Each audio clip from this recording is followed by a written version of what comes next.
लाखों साल पहले अगर हम देखें तो भारत का नक्शा बिल्कुल वैसा नहीं था जैसा आज हमें दिखता है। बिल्कुल नहीं, मतलब उस समय तो भौगोलिक स्थिति एकदम ही अलग थी। हाँ, जब वो भारतीय टेक्टोनिक प्लेट यूरेशियन प्लेट से पूरी ताकत के साथ जाकर टकराई ना, तो हिमालय बन गया। लेकिन उस महाटकराव का एक और बहुत बड़ा असर हुआ था जिस पर अक्सर हमारा ध्यान ही नहीं जाता। सही कहा।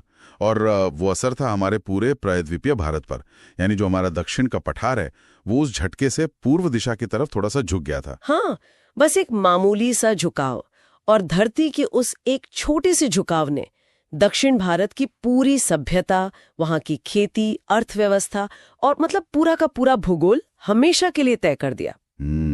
और आज की इस डीप डाइव में हम उसी भूगोल और खासकर उस रास्ते को डिकोड करने वाले हैं। तो हमारे सभी सुनने वालों का इस डीप डाइव में स्वागत है। आज का हमारा विषय बहुत ही दिलचस्प है, प्रायद्वीपीय भारत की प्रमुख नदियां।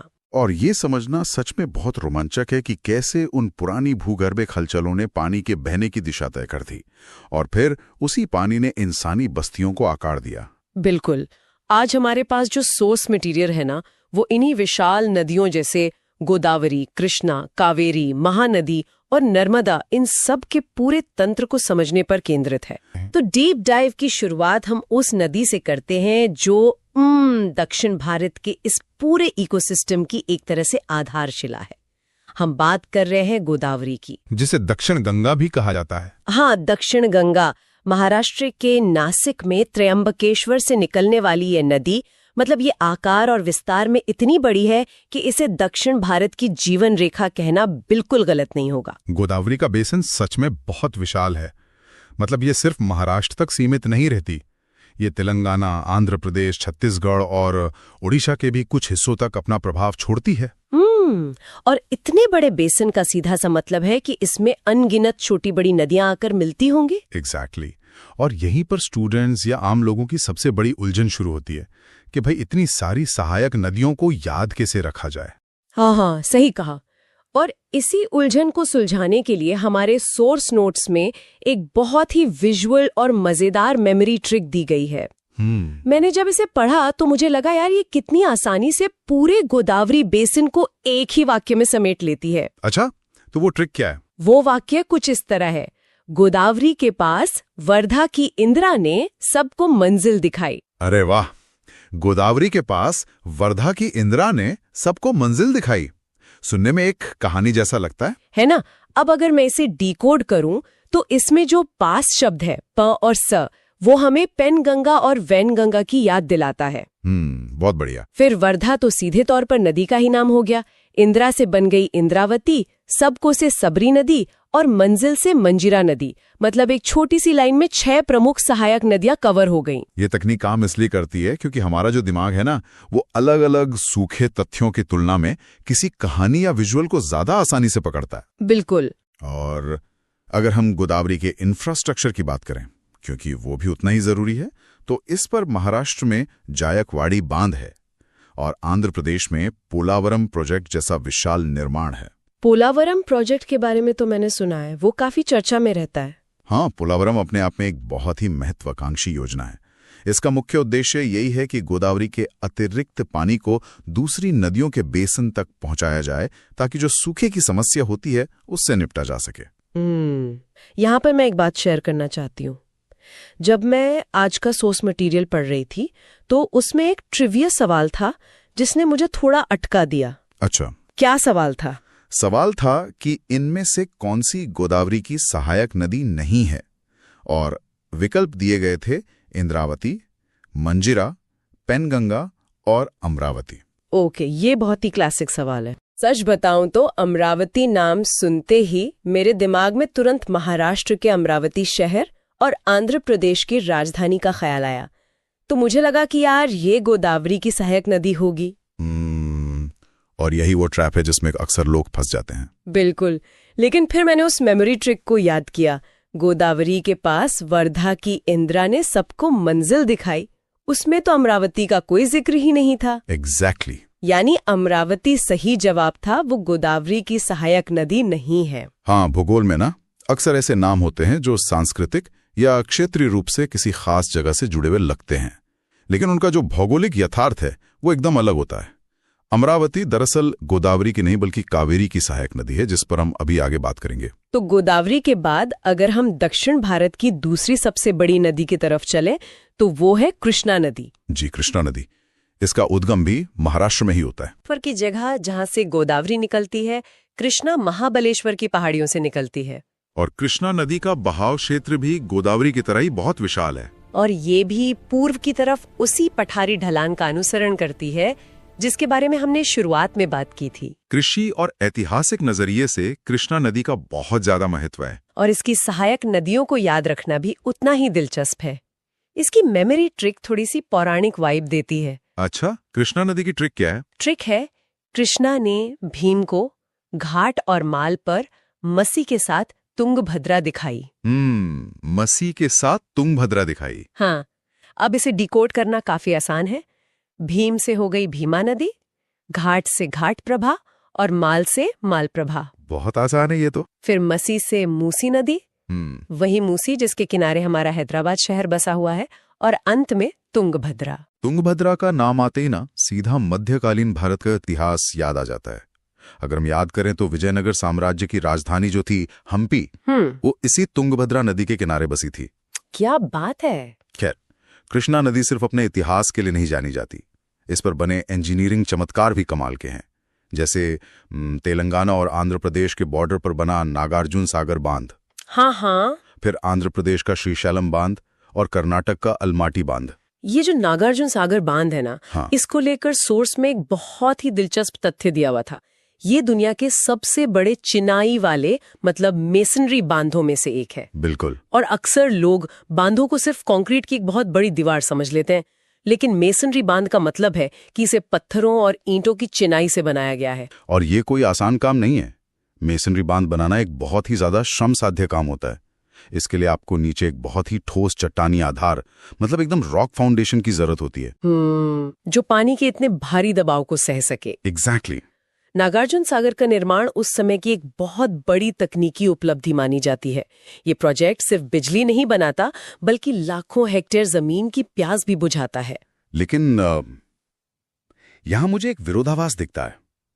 गोदावरी और कृष्णा जैसी इतनी विशाल नदियां मौजूद हैं, फिर भी जब हम दक्षिण भारत की बात करते हैं तो अक्सर पानी की कमी और जल विवादों की खबरें ही सुनने को मिलती हैं।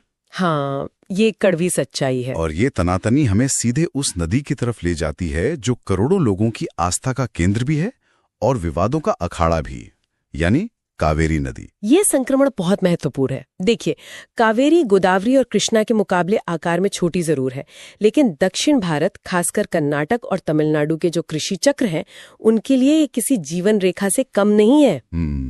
और यही कारण है कि इसे दक्षिण की गंगा कहा जाता है। एक मिनट, यहाँ ध्यान देने वाली बात है हमारे सुनने वालों के लिए। गोदावरी को दक्षिण गंगा कहा जाता है और कावेरी को दक्षिण की गंगा। बहुत सही पॉइंट पकड़ा आपने। की का फर्क है बस। कावेरी का जो उद्गम है वो कर्नाटक की ब्रह्मगिरी पहाड़ियों से होता है। और पता है, उद्गम स्थल को लेकर भी परीक्षा में अक्सर एक सवाल आता है और लोग भ्रम में पड़ जाते हैं। सोर्स में एक प्रश्न भी था कि कावेरी नदी का उद्गम स्थल कहाँ है, महाबलेश्वर, त्र्यंबकेश्वर या ब्रह्मगिरी पहाड़ियां? और लोग अक्सर महाबलेश्वर या अमरकंटक में उलझ जाते हैं। हाँ, लेकिन ब्रह्मगिरी पश्चिमी घाट का वो अहम हिस्सा है जहां से कावेरी की शुरुआत होती है। अब अगर हम इसके पानी पर निर्भरता की बात करें तो हमें इसकी सहायक नदियों को देखना होगा। इसके लिए जो मेमोरी ट्रिक दी गई है वो है, कावेरी की बहन भवानी ने हेमा को अमरावती में लक्ष्मण के दर्शन कराए। कावेरी की बहन भवानी ने हेमा को अमरावती में लक्ष्मण के दर्शन कराए। इसे एक छोटे से वाक्य में कावेरी का पूरा नेटवर्क छिपा हुआ है। बिल्कुल, भवानी से भवानी नदी, हेमा से हेमवती, लक्ष्मण से लक्ष्मण तीर्थ, और हाँ, यहाँ वापस वो अमरावती आ गई। हाँ, वही अमरावती। जैसा कि हमने पहले देखा था, अमरावती गोदावरी की नहीं, कावेरी की सहायक नदी है। इसके अलावा अर्कावती और काबिनी भी इसके बहुत अहम हिस्से हैं। और अगर हम इंफ्रास्ट्रक्चर पर नजर डालें तो कावेरी पर तमिलनाडु में मेट्टूर बांध है और कर्नाटक में कृष्णराज सागर या जिसे हम केआरएस बांध कहते हैं वो बना हुआ है। केआरएस बांध तो अपने आपने इंजीनियरिंग का एक बहुत ही पुराना और शानदार नमूना है। बिल्कुल। तो कावेरी के बाद अब हम एक ऐसी नदी की तरफ चलते हैं जो भारत के एक पूर्वी हिस्से, खासतौर पे छत्तीसगढ़ और ओडिशा के भूगोल को पूरी तरह से परिभाषित करती है। हम बात कर रहे हैं महानदी की। महानदी। और सच कहूं तो इस नदी की सहायक नदियों को याद रखने वाली जो मेमोरी ट्रिक है ना, वो आज के हमारे सोर्स नोट्स में मुझे सबसे ज्यादा फनी और मजेदार लगी। महानदी का बेसिन अपने आप में बहुत ही अलग तरह की टोपोग्राफी लिए हुए है और इसकी जो सहायक नदियां हैं उनके नाम भी थोड़े असामान्य हैं। तो वो ट्रिक क्या है? ट्रिक ये है, महानदी में तेल और ईब डालने पर शिवजी हंस दिए। अच्छा, महानदी में तेल और ईब डालने पर शिवजी हंस दिए। हाँ, मतलब ईब का यहाँ मतलब ईंट से जोड़ा गया है। ये सुनते ही दिमाग में एक बहुत ही अजीब लेकिन एकदम स्पष्ट विजुअल बन जाता है। अब इसे तोड़ते हैं। शिवजी से हो गई शिवनाथ नदी, हंस से हो गई हंसदेव नदी, और तेल और ईब तो महानदी की सहायक नदियों के सीधे सीधे नाम ही हैं। बिल्कुल। इसके अलावा मांद और जोंक नदियां भी हैं जो इसमें मिलती हैं। तेल नदी और ईब नदी, यार ये नाम भले ही सुनने में थोड़े अजीब लगे, लेकिन यही वो असामान्य नाम है जो परीक्षा में या किसी भी चर्चा में सबसे पहले याद आ जाते हैं। सही कहा। और महानदी की बात बिना हीराकुंड बांध के तो एकदम अधूरी है। हीराकुंड। पीराकुंड कोई आम बांध नहीं है, ये दुनिया के सबसे लंबे मिट्टी के बांधों में से एक है, मतलब अर्थन डैम। Earthen dam. मुझे ना हमेशा से ये सवाल परेशान करता था कि जैसे हमने बात की कि नागार्जुन सागर को पत्थरों से बनाया गया है, लेकिन हीराकुंड जो कि 25 किलोमीटर से भी ज्यादा लंबा है, उसे मिट्टी का बांध क्यों कहा जाता है? मतलब कोई इतनी बड़ी और विशाल संरचना सिर्फ मिट्टी से कैसे बना सकता है जो इतने भारी पानी के दबाव को रोक ले? सोर्स मटेरियल में भी इस पर चर्चा थी। हाँ, और ये सिविल इंजीनियरिंग का एक बहुत ही दिलचस्प पहलू है। देखिए, मिट्टी के बांध या अर्थन डैम का मतलब ये बिल्कुल नहीं है कि बस नदी के बीच में मिट्टी का एक बड़ा सा ढेर लगा दिया गया है। हाँ, वो तो पानी के साथ ही बह जाएगा। एग्जैक्टली।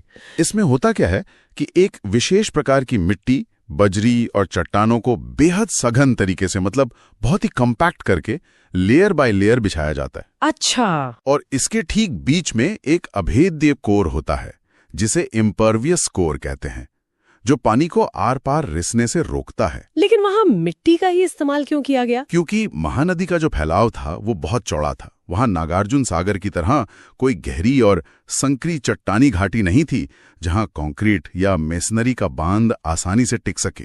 ओ, समझे। इसीलिए स्थानीय रूप से उपलब्ध सामग्री का उपयोग करके एक ऐसा बांध बनाया गया जिसका जो बेस है वो बहुत चौड़ा होता है, ताकि वो इतने विशाल पानी के दबाव को बड़े हिस्से में फैला सके। वाह, यानी भूगोल ही ये तय कर रहा है कि इंसान वहां किस तरह की तकनीक का इस्तेमाल करेगा। ये वाकई हैरान करने वाली बात है। बिल्कुल, प्रकृति ही तय करती है कि हम वहां क्या बना सकते हैं। अब तक हमने जिन 4 प्रमुख नदियों यानी गोदावरी, कृष्णा, कावेरी और महानदी की चर्चा की है, वो सभी उसी भूगर्भीय झुकाव का पालन करती हैं जिसका जिक्र हमने एकदम शुरुआत में किया था। हाँ, वो पूर्व की ओर वाला झुकाव। ये सभी पूर्व की ओर बहती हैं और बंगाल की खाड़ी में जाकर अपना डेल्टा बनाती हैं। लेकिन हर नियम के कुछ अपवाद तो होते ही हैं। अब हम उन नदियों की बात करेंगे जो उस ढलान के नियम को तोड़ देती हैं। सोर्स मटेरियल में एक सवाल भी था कि कौन सी नदी रिफ्ट वैली से होकर बहती है, और वो हमें इसी अपवाद की तरफ ले जाता है। प्रकृति को ना बागी यानी रिबल्स बहुत पसंद है, और प्रायद्वीपीय भारत के इस भूगोल में वो बागी नदियां हैं नर्मदा और ताप्ती। हाँ, ये नदियां पूर्व की ओर बहने के बजाय पश्चिम की ओर बहती हैं और अरब सागर में जाकर गिरती हैं। नर्मदा मध्य प्रदेश के अमरकंटक से निकलती है और ताप्ती मध्य प्रदेश के बैतूल से। इनकी मेमोरी ट्रिक भी इनके बागी स्वभाव की तरह ही दिलचस्प है। क्या ट्रिक है इनकी? ट्रिक है, नर्म दिल के सरदार और तप्त सूरज में उकाई आती है। हाँ, नर्म दिल के सरदार और तप्त सूरज में उकाई आती है। अब देखिए, नर्म दिल के सरदार से हमें नर्मदा नदी और उस पर बने सरदार सरोवर बांध का सीधा लिंक मिल जाता है, और तप्त सूरज में उकाई आती है से हमें ताप्ती नदी और गुजरात में उस पर बने उकाई बांध का नाम याद हो जाता है। बहुत ही बढ़िया। वैसे सरदार सरोवर बांध अपने आप में विवादों और विकास दोनों का ही एक बड़ा प्रतीक रहा है, लेकिन इन दोनों नदियों के पश्चिम की ओर बहने के पीछे का जो विज्ञान है ना, वो इन बांधों की कहानियों से भी ज्यादा दिलचस्प है। बिल्कुल, और यहीं पर एक बहुत बड़ा भौगोलिक रहस्य छिपा हुआ है। जब मैं नदियों के बारे में सोर्स पढ़ रही थी तो एक टर्म बार बार सामने आ रहा था, रिफ्ट वैली, या जिसे हिंदी में भ्रंश घाटी कहते हैं। जी, ये तो साफ था कि नर्मदा भ्रंश घाटी से होकर बहती है। विंध्य और सतपुड़ा पर्वत श्रृंखलाओं के बीच एक ऐसी ही गहरी खाई बन गई थी, और नर्मदा और ताप्ती नदियां इसी धसी हुई घाटी के बीच से बहती हैं। अच्छा। वे उस सामान्य पूर्वी ढलान का पालन करती ही नहीं है, क्योंकि उन्हें बहने के लिए पहले से ही एक बहुत गहरी और ढलान वाली खाई मिल गई थी जो पश्चिम की तरफ जाती थी। और क्योंकि ये खाई बहुत गहरी और संकरी होती है, नदी का पानी इसमें बहुत तेजी से बहता है। बिल्कुल। इस तेज बहाव का असर सीधे नदी के मुहाने पर पड़ता है। हमने पढ़ा था कि पूर्व की ओर बहने वाली नदियां समुद्र में मिलने से पहले डेल्टा बनाती हैं। लेकिन नर्मदा और ताप्ती डेल्टा की जगह एस्चुअरी बनाती हैं, जिसे हिंदी में ज्वार नदमुख कहते हैं। हाँ, और इन दोनों के बीच का जो अंतर है वो समझना बहुत जरूरी है। देखिए, डेल्टा तब बनता है जब नदी समुद्र तक पहुंचते पहुंचते बहुत धीमी हो जाती है। तो उसके पास जो भी मिट्टी और गाद होती है वो उसे समुद्र के किनारे जमा कर देती है, जिससे एक पंखे के आकार का भूभाग बन जाता है। जैसे गोदावरी और महानदी का डेल्टा बहुत उपजाऊ है, लेकिन नर्मदा के पास ऐसा करने का समय ही नहीं होता। एग्जैक्टली। वो रिफ्ट वैली के उस संकरे रास्ते से इतनी तेजी से बहती हैं कि मिट्टी जमा करने का कोई मौका ही नहीं मिलता उसे। पानी सीधे जाकर समुद्र की लहरों से टकराता है। जी। और ताजे नदी के पानी और खारे समुद्री पानी का ये जो सीधा और गहरा मिलन स्थल होता है, जहां कोई मिट्टी का जमाव नहीं है, उसी को एस्चुअरी कहते हैं। और आपको पता है, ये एस्चुअरी समुद्री पारिस्थितिकी के लिए यानी मरीन इकोलॉजी के लिए बहुत ज्यादा महत्वपूर्ण होती हैं। यहाँ मछलियों की ढेरों प्रजातियां पनपती हैं। अरे वाह! तो अगर देखा जाए तो कैसे लाखों साल पहले जमीन के एक हिस्से के नीचे धंसने ने नदी की दिशा बदल दी, फिर नदी की तेज गति ने मुहाने का स्वरूप तय किया, और उस मुहाने ने वहां के पूरे इकोसिस्टम को आकार दे दिया। सच में ये सारे कड़ियां जिस तरह से आपस में जुड़ती हैं, वो किसी थ्रिलर कहानी से कम नहीं लगता। बिल्कुल।